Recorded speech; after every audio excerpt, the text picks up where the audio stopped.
All right, CBS Television Studios has ordered a new daytime drama developed under its partnership with the NAACP.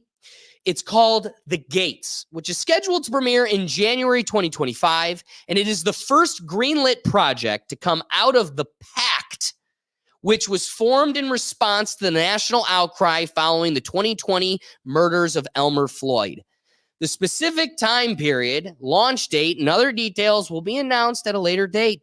The show will revolve around a wealthy black family living in a posh gated community, and it is about, being bold and beautiful. At the time, CBS Television Studios and the NAACP announced their alliance to develop scripted, unscripted, and documentary programs for TV networks and streaming platforms. The 5-year deal was the most prominent agreement ever initiated between a major television studio and an organization outside of Hollywood to create an entertainment content. Despite announcing a number of projects in development under the agreement, however, none have yet managed to complete the move from boardroom to living room. Maybe it's because you're not pandering to, 60% of the market. That being said, neither NAACP President Derek Johnson this is a quote, neither NAACP President Derek Johnson or I realized when we made this deal how challenging the environment would become, said CBS Entertainment Group President George Cheeks. Streamers are now reconfiguring and redirecting their programming filters on the amount of shows they want to buy. Hence, I can't just pigeonhole them to Channel 32. These bastards have found other avenues of getting entertainment outside of the thumb of Big Brother. Moving on, the news of The Gates being ordered to series comes after the network announced Friday that the talk and The View style daytime talk series would conclude later this year after 15 seasons on the air. I see this and it's great. Awesome. Make everybody feel good after Elmer Floyd. But I want to inquire about, this is going to be my premise, and I'm going to flip it to everybody out there for their 2 cents. I felt lucky to live at a time in the 90s into the early 2000s where racism was truly being defeated. Nobody had to tell me Kenan and Kel was 2 black guys. Like, I saw myself you know where you fucked up? You want to know where you messed up? I saw my family in Kenan's family. I saw a clean-cut family where dad went to work, mom was a homesteader, son was held to standards. There were rules. You were grounded. It was an American kid living in an American family. And where I feel you fucked up was when you had to tell me that wasn't me, that wasn't American, that was black. This is black and you're white. And I feel like you retaught racism into a generation where racism was truly being killed. And so I have examples where forcing the square block through the circle hole and forcing diversity where it didn't exist actually had an adverse reaction, right? So making the Ghostbusters women.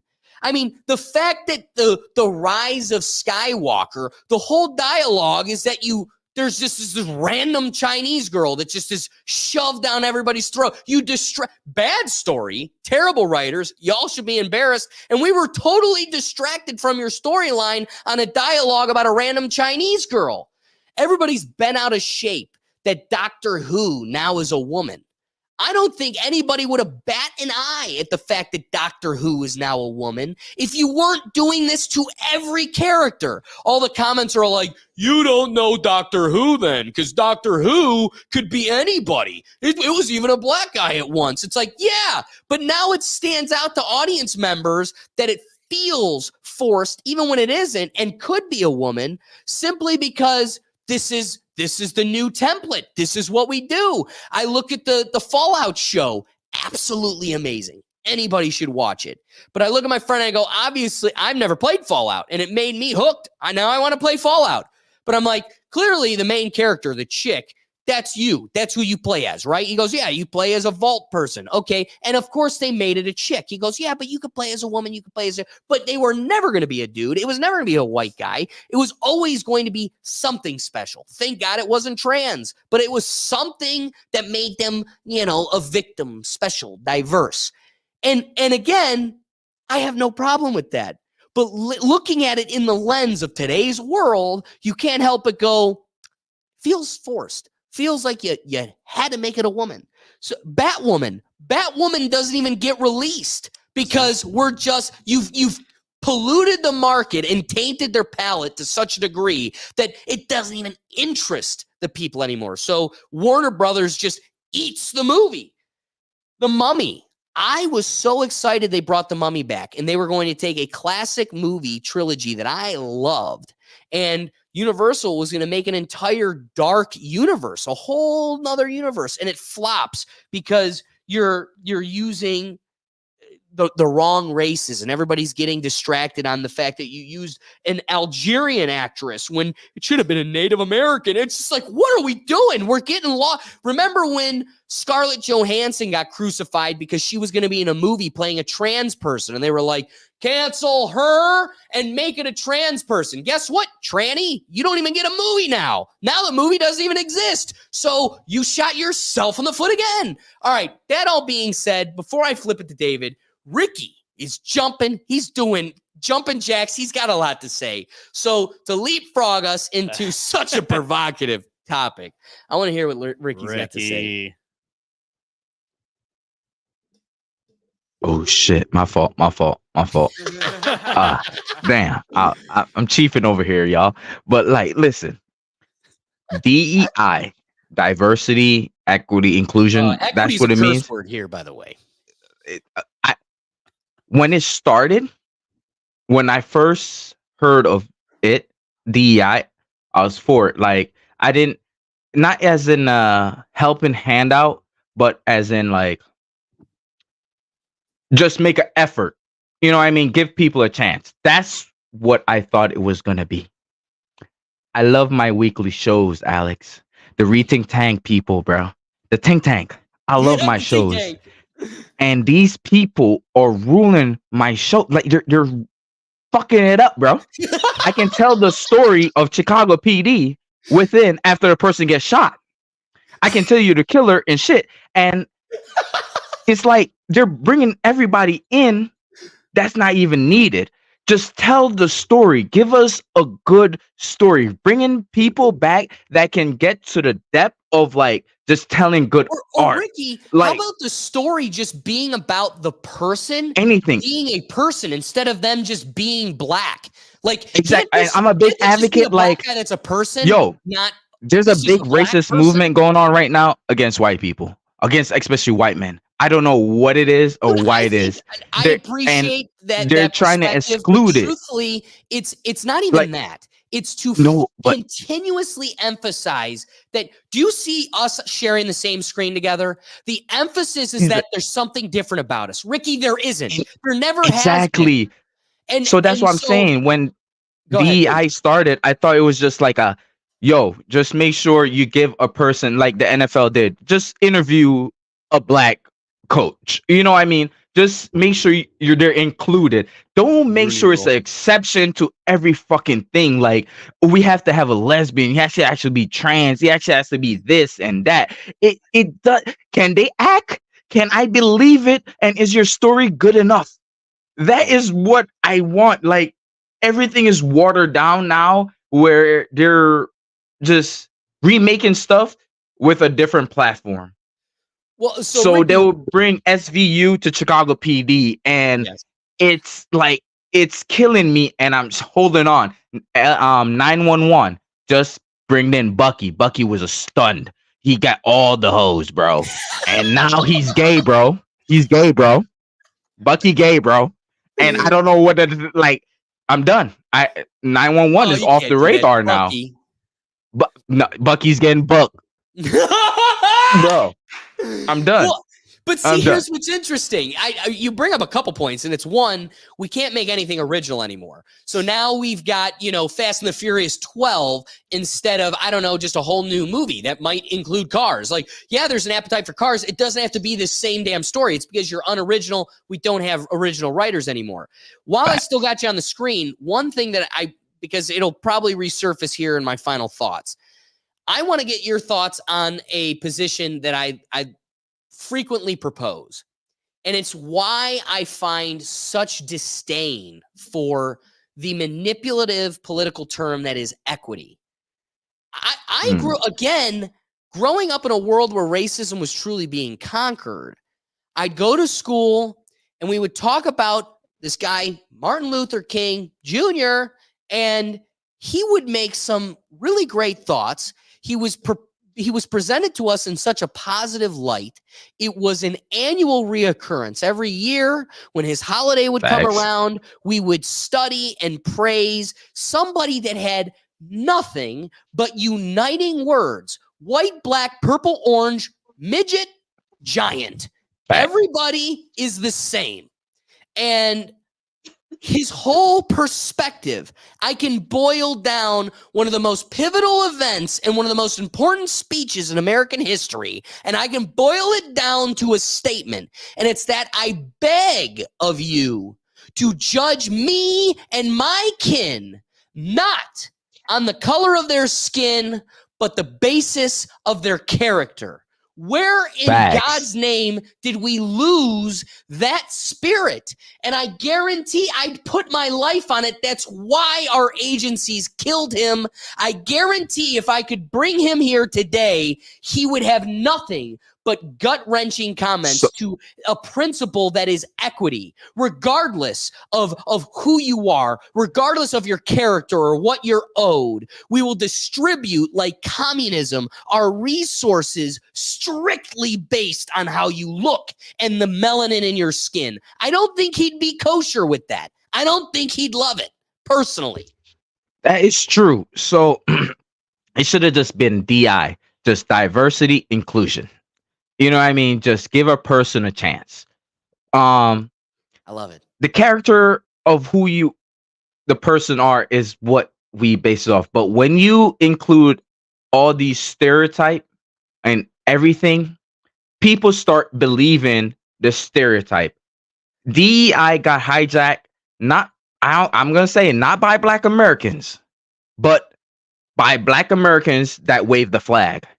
You feel me? That slip out of the Tampa Bay Cups.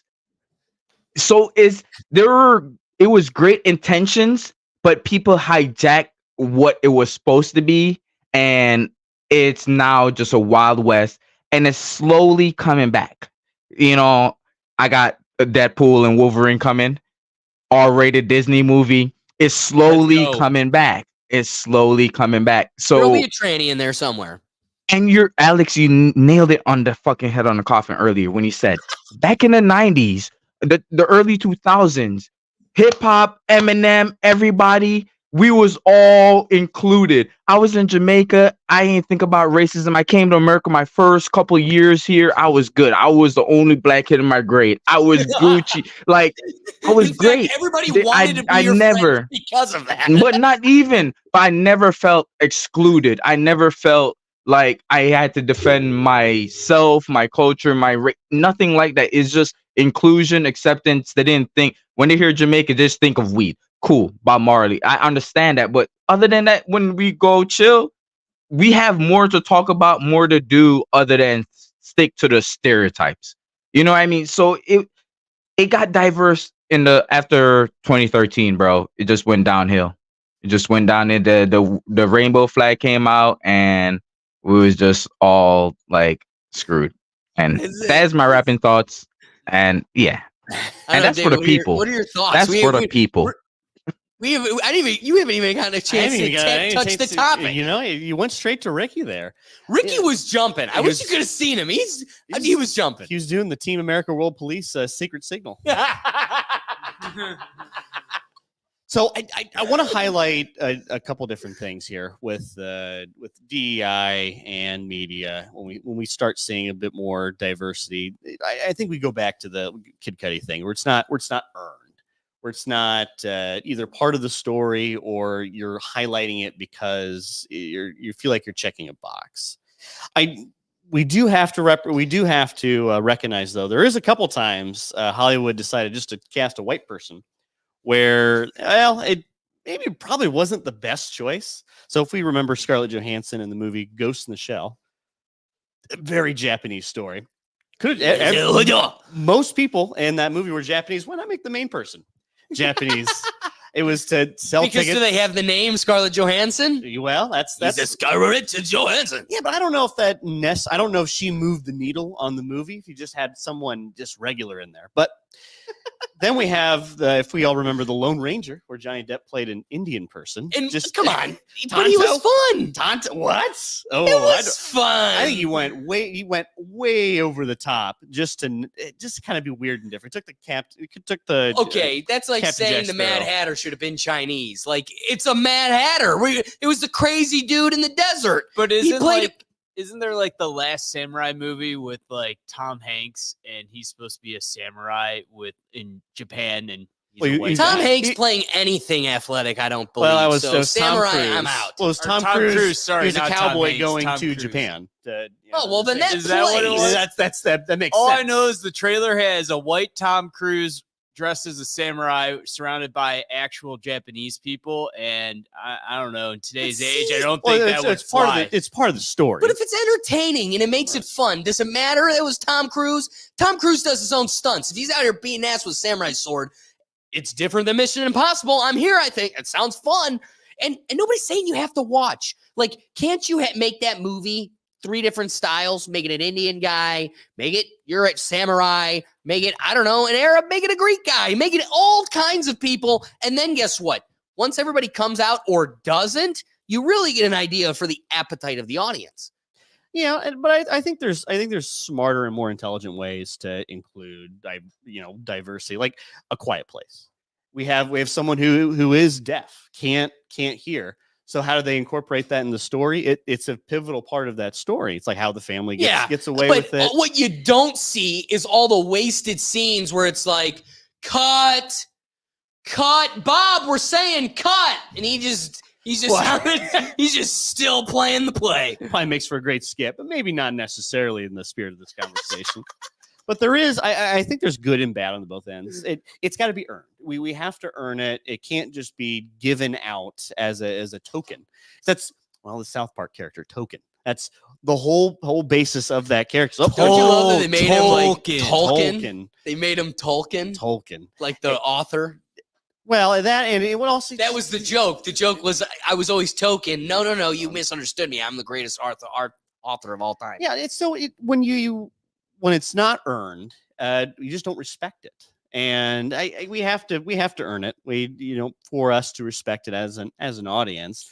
And we're starting to get to the point now where you see someone that's gay in a movie, even if it's not a big deal, even if it's not the basis of that character really doesn't move the plot one way or another. And you're going, are we just checking a box? Is that just part of the character? Because wasn't the whole gay movement just part of I just want to live my life. I just want to be, this isn't a choice. This is just how I am, and just respect it.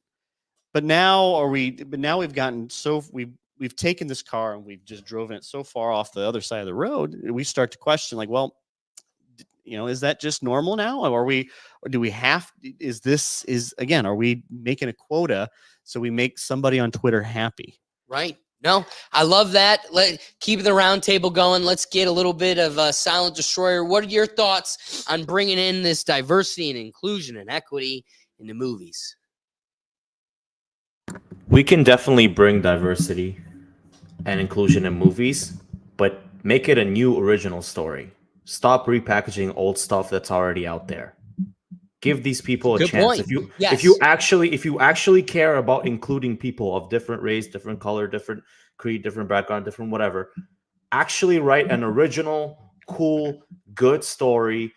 Stop repackaging old stuff and recycling it or like replacing it or putting Tom Cruise in a story of Japanese, but whatever. Like, Just stop all that. Come up with some new, good, creative, original ideas. Leave the things in the past in the past. Like they did it that way. It's done. Just leave it. Stop trying to repackage it, repurpose it. Come up with some original ideas. And I think that's the problem with movies / TV shows / Hollywood in general in the last like decade now. It's all just repackaged stuff now. You know, there's nothing really that much original anymore. You know, and it's very disappointing, unfortunately. Yeah, and I think we're starting to see. I do want to push back a little bit. I think we are getting a bit more originality out there, but it isn't the mainstream. As we continue to consolidate these movie studios, we're seeing less and less risks being taken, and now a lot of that's being driven through the indie scene. Like I think horror movies are a pretty good example. There's quite a bit of diversity within horror movies that are just because there's no it's not a quota filler. It's just the life of this specific person doing this thing. And in a horror movie, it's like, well, it doesn't matter. You're going to die anyway. So I do agree with you that I think we need to incorporate them into. It gets worse when we're shoehorning them in.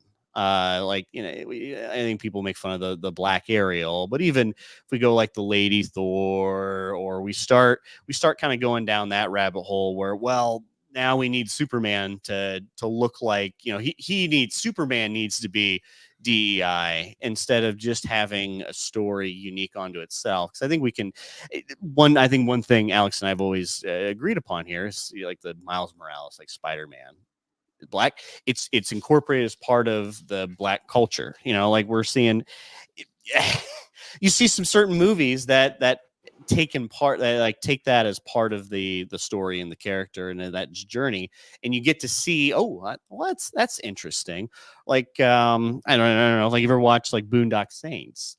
That's interesting because it's not, I can watch white people do white things all the time, but that doesn't necessarily make it interesting, or that's not all the media I always want to see ever.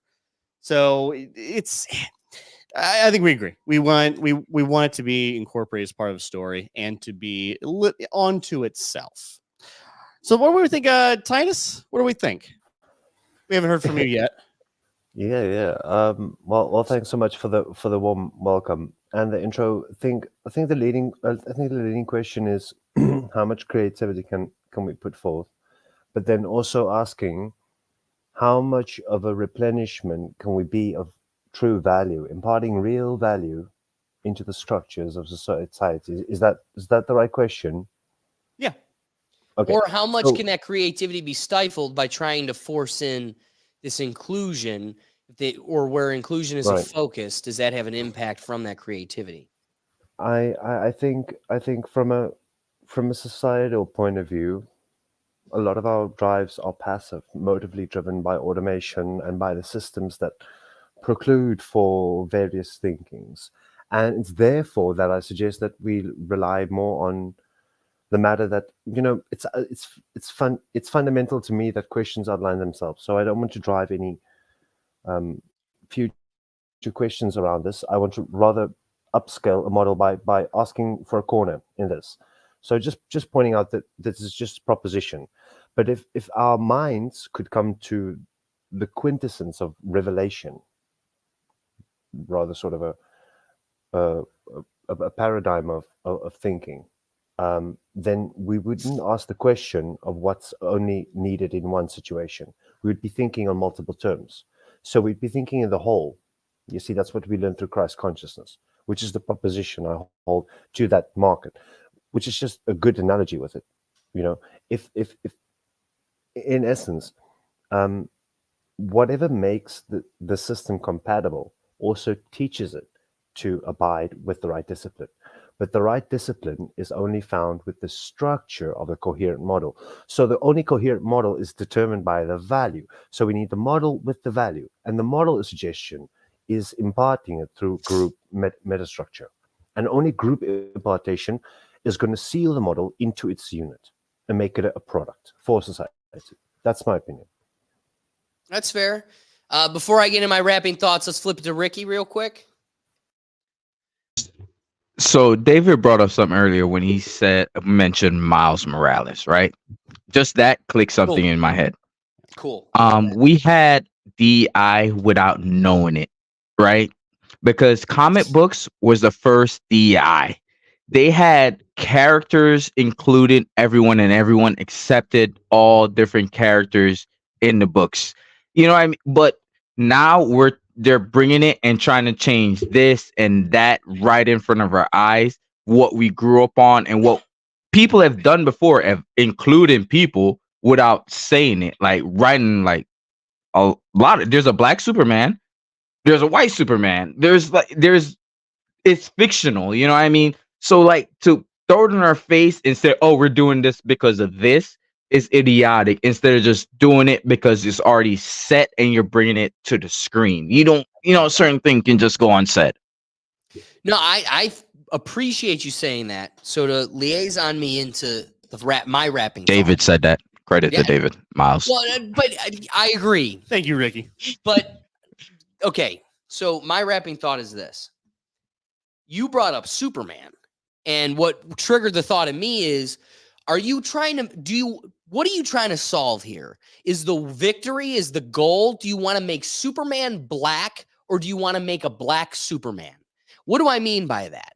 You want to insert this demographic or this type of it. Because what is the skin tone? All this stuff. What does it have to do with anything? It makes the character relatable to the audience member. So you want to make Superman relatable to a different demographic. I can appreciate that. You've always catered to one demographic. Now you want to at least make the other demographic feel seen. How do you make them feel seen? Well, we want them to feel seen by through such a mighty character. So what makes Superman somebody worth revering? He's moral. He brings all these great virtues. He's a superhero. He saves the world, XYZ. And I want to see myself in this person that can save the world and do all these admirable things. But where it has the adverse reaction is when you've created that character. People have seen themselves in that character, whether they're skin matches or their moral compass matches. There's things that aren't skin deep, can go deeper than skin, that it can also draw you to a character and see yourself in them. And is it what's going to make him more appealing to this group, just making him black? Or could it be now creating a whole new character that embodies all those same great virtues, but is a totally new story and is intimate to that story, to a black kid in Brooklyn, instead of making the alien that landed in Pennsylvania, the white alien that turns out to be Chicago's great savior. Instead of him just now landing in Brooklyn, maybe we make a whole new story. That's why there has never been ever. I mean, you made a passing comment about the inflammation of making Ariel, the white girl with red hair, a black person. I'm gonna let that sit for a second. But we pass over that. But there's some truth to, there was never a trigger point with Miles Morales. In fact, there's white kids that see themselves in the pride of Miles Morales. Why? Because you created a whole new character. You created a whole new story. This is totally independent. It's virtuous in and of itself. It's not virtuous because now you've taken something with virtue and made it black or made it gay or made it a woman. And so I guess here's where I want to wrap my thought. Admittedly, the clowns with nothing worth anything but a $2 million house in Los Angeles, they had to sit there and protest for 6 months because their loser asses are being replaced with artificial intelligence. A computer can do what you're doing because your creative ability has become so two-dimensional. Our writers' pool has lost its way. There are no independent writers anymore creating independent stories and ideas. Pinocchio once was the first time you heard that story. And it was an allegory where this character grows and triumphs and meets tragedy, all to be brought to a beautiful ending. We don't even know that formula anymore, let alone actually practice it well. I remember sitting in English class in 9th grade and learning the graph of a story leading to a climax where tragedy leads you to a beautiful ending. We've lost that formula to where we don't even know how to make new ideas. Doug, Everything's about creating a cliffhanger so that you can get a sequel and get more money. That's It- what it's all yes, about. They're and not making about it finish- bingeable. Yeah, they're not about finishing a story and actually having it be done because they want to leave it open so that they could possibly make more money. Right, and just keep those characters. We infatuated you with this character. We've got lines of stuffed animals and purses and erasers and Merchandise, you t-shirts. can thank George Lucas and Star Wars for that craze. There's a great point, Doug. So because of something that a craze, a psychosis. I mean, I like Star Wars. I like it. Disney made it gay and weird and it ain't fun anymore, but I like it. I definitely don't like whatever this virus was that they created, this infatuation. But we've created a whole culture. In fact, they have conventions every year where they all dress like weirdos and prance around with each other. Good time. Good time. I'm all here for a good time. But also, they what are they reselling us? They're reselling us our childhood nostalgia, the same things over and over again. Here's Good Burger 2 30 years later. So, like, to me, what's at the epicenter of all of this? It's that genuine creativity is dead. And that's why they so desperately fear artificial intelligence, because a computer can create something new that we can't. So these diverse groups are now being dismissed very quickly in a world where they never really would or should, because we've been indoctrinated. This has become a fabric of our entertainment, a fabric of our society. I sit there and watch the Avengers movie, the Avengers story that was created when I was a freshman in high school. I play hooky. I get out of school early. Me and Seamal, because he's too busy picking mushrooms, he would be here. He testified to the fact that we sat there for 6 hours to see the first Avengers movie here in Cleveland. We get there, we watch it. It's a great time. And now, 10 years later, I'm in law school and I feel some compelled intimacy to need to go there, even if it's by myself. I don't see movies by myself, but this is one that I did because this is like a piece of me that I've watched grow, and I need to watch it. Not ignoring the fact that every movie, Marvel movie beyond that, has just been trash, and we've all just thrown away the entire studio process because they've gone so deep down this hole.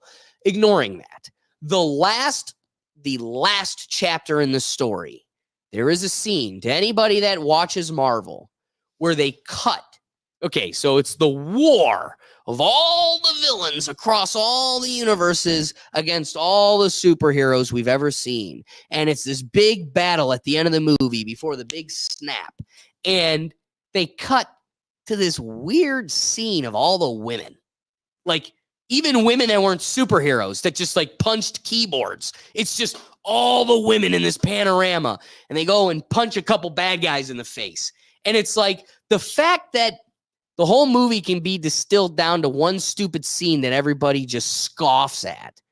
It speaks to where what's up, Doug? The Boys actually makes fun of that, and the girls get it done scene. And like they're filming like their Avengers movie, and they do a whole scene where all the girls of the 7 Right. film a scene. So They make now fun it's of it. become like Satire. Yeah, it's become a satire. So to me, I really resonated with your point, David, where you were like, it even where diversity is just natural. It wasn't forced. We were just telling a story about people. And Go figure. Jolly you Willikers, the person, the people happen to look like this. They happen to have these types of genitals. It wasn't purposeful. It just was happenstance. Well, now, even in the world of happenstance, you look at it like forced diversity, equity, inclusion. And it takes away from the value to where you would be watching a spy movie. The James Bond is black now. You would never, in any other world, it would just be, yeah, James Bond. Well, now it's, well, they made James Bond black. And so now it takes away from even when there is diversity. It has this asterisk because it's been so forced. And I think the piece that emphasizes all of this, wrapping it, is Miles Morales. You didn't make Spider-Man black. You made an entire new story, and he just happens to be black. And so white people and black people alike can revere both characters. Go figure. Wrapping thoughts. Yeah. You are what you're intentional about. And if you're just intentionally trying to create diversity within a piece of media, you're just going to get that. You're not going to get anything any deeper than that. When you're intentionally trying to make a good story that relates to the characters and how, we can all relate to a certain aspect of a trauma or, a challenge someone's going through within a story, that makes good characters. And as we both said, whether or not their color of skin, a racial group or a religious thing, it doesn't matter. As long as I can relate to that character and understand the stories, that is what makes it good. And when they were intentional about that, we got good characters, but instead we're trying to be intentional about, I think, some Twitter points, really. Yeah, great point. Great point. Let's give Silent Destroyer one last opportunity. Wrapping thoughts on this great topic as we wrap up the show.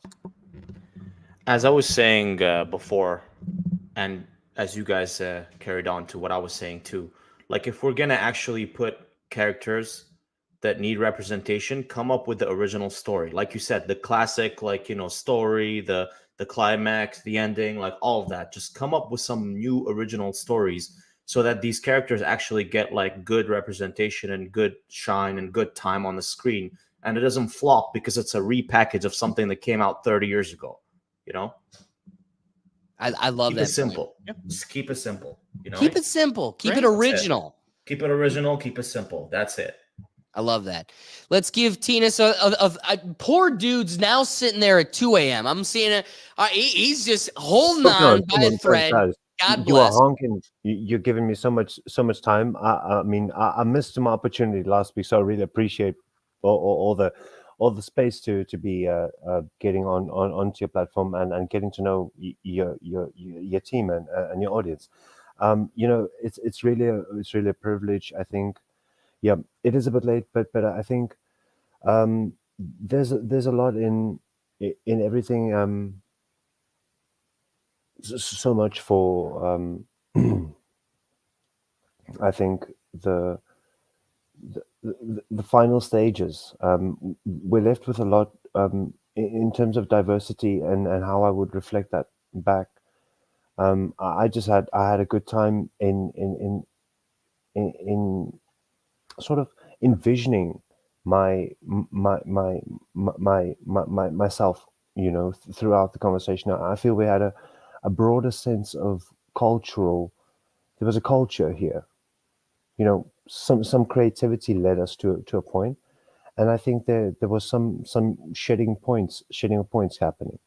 So yeah, we did move on a lot of the body, and I think we did just have to keep in mind that with every positive thing we get to outline, with all the new people we bring on the platform, it's something good that we can reflect on, and it's always good to be able to learn from my side. So I was able to learn, and I really enjoyed being on the show. That's the feedback I have.